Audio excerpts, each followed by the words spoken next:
কোটা আন্দোলন চলাকালে আদালত চত্বরে প্রিজন ভ্যানে তোলার সময় এক সন্তানকে পিঠে হাত চাপড়ে মায়ের ভরসা দেওয়ার একটি ভিডিও রীতিমতো ভাইরাল হয়েছিল।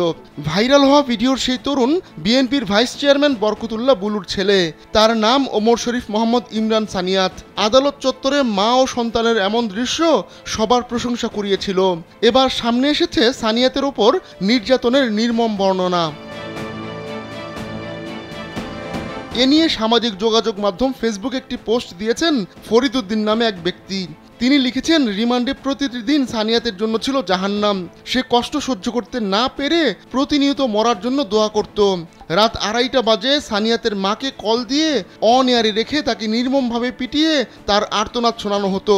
সেলফিন অ্যাপে দেশ বিদেশের যে কোনো জায়গা থেকে অ্যাকাউন্ট খুলতে পারবেন কোনো ঝামেলা ছাড়াই। সেলফিন, আগামীর ব্যাংকিং। সানিয়াতের মা অসুস্থ থাকায় তার বাবা তাকে হাসপাতালে নিয়ে যান। ডাউন সিনড্রোমের রোগী ছোট ভাইকে নিয়ে বাসায় একা ছিলেন সানিয়াত। রাতের বেলা পেস্ট্রি খাওয়ার আবদার করে ছোট ভাই। আবদার মেটাতে রাতে বাসা থেকে বের হন সানিয়াত। একটি দোকান খোলা পেয়ে সেখান থেকে কেক নিয়ে বের হতেই ডিবির জ্যাকেট পরা একদল তাদের ঘিরে ধরে। তারপর ঘাড় ধরে গাড়িতে তোলা হয় তাকে। বুলুর খোঁজে ডিবি তাদের গাড়িতে করেই সানিয়াতের মাকে ভর্তি করা হাসপাতালে নিয়ে যায়। সেখানে গিয়ে বুলুকে পায়নি ডিবি। সানিয়াতের মায়ের রুমে ডিবিকে ঢুকতে দেয়নি নার্সরা। পরে সানিয়াতকে নিয়ে চলে যায় তারা। রিমান্ডে নিয়ে সানিয়াতের কাছ থেকে জোরপূর্বক স্বীকারোক্তি নেওয়ার চেষ্টা করা হয়। তারেক রহমানের সঙ্গে তার যোগাযোগ ছিল। রামপুরা থেকে উত্তরা সব সহিংসতা নেতৃত্ব দিয়েছেন তিনি।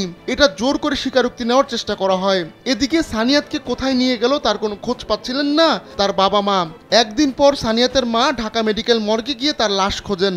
কোথাও সানিয়াতকে দেখতে না পেয়ে অজ্ঞান হয়ে পড়েন তিনি। জ্ঞান ফেরার পর তিনি আদালতে খোঁজ নিতে যান। ওই দিনই সানিয়াতকে আদালতে তুলে 5 দিনের রিমান্ড দেওয়া হয়। প্রিজন ভ্যানে তোলার সময় সানিয়াতকে দেখতে পান তার মা। পেছন থেকে দৌড়ে গিয়ে পিঠ চাপড়ে সানিয়াতকে সাহস দেন তিনি। সানিয়াতকে তুলে নিয়ে যাওয়ার পর থেকেই অনবরত টর্চার চলছিল। তবে মায়ের সঙ্গে ওই ভিডিও ভাইরাল হওয়ার পর আরও ক্ষিপ্ত হয় ডিবি। বেড়ে যায় টর্চারের মাত্রা। সানিয়াতকে ঝুলিয়ে উল্টো করে দৈনিক 15 থেকে 16 ঘন্টা করে টর্চার করেছে। এতে শরীরের নিচের অংশ ফুলে রক্ত জমাট বেঁধে যায়। চিৎকার করলে নির্যাতনের মাত্রা আরও বাড়িয়ে দিত। বাঁচার একমাত্র উপায় ছিল সেখানেই পড়ে থেকে চুপচাপ মারধর সহ্য করা। সানিয়াতের নখের উপর প্লায়ার ব্যবহার করার চেষ্টা করা হয়েছিল। সে একটু একটু হাঁটতে পারত। এটা দেখেই হারুন ক্ষিপ্ত হয়ে যায় কর্মকর্তাদের ওপর। আদালত চত্বরে মায়ের ভিডিওর কথা বলেই ডিবির কর্মকর্তারা তাচ্ছিল্য করে মারধর শুরু করত।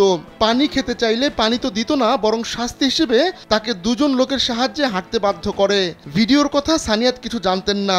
সে কথা জানতে চাইলেই শুরু হতো আবার টর্চার। আহমদুল্লাহ শিকদার, কালবেলা ডেস্ক।